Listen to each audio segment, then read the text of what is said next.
You ask Tiger to calculate. This deals with linear inequalities with one unknown.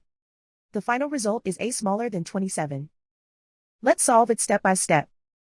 Move the negative sign from the denominator to the numerator.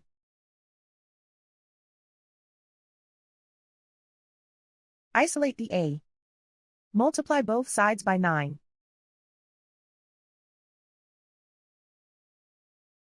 Group like terms.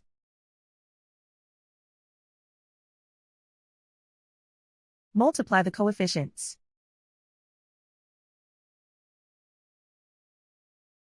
Simplify the arithmetic.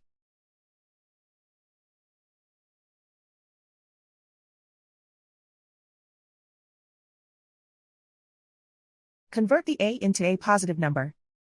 Multiply both sides by -1. Whenever you multiply or divide by a negative, reverse the inequality sign.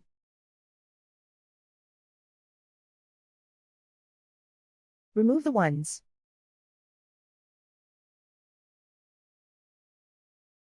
Simplify the arithmetic.